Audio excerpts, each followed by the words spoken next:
How to recover deleted photos, Snapchat My Eyes Only. Hello everyone. In this video, I will show you how to recover deleted photos from Snapchat My Eyes Only.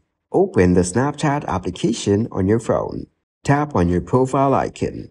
Look for the settings option and tap on it. Scroll down until you find My Data and tap on it.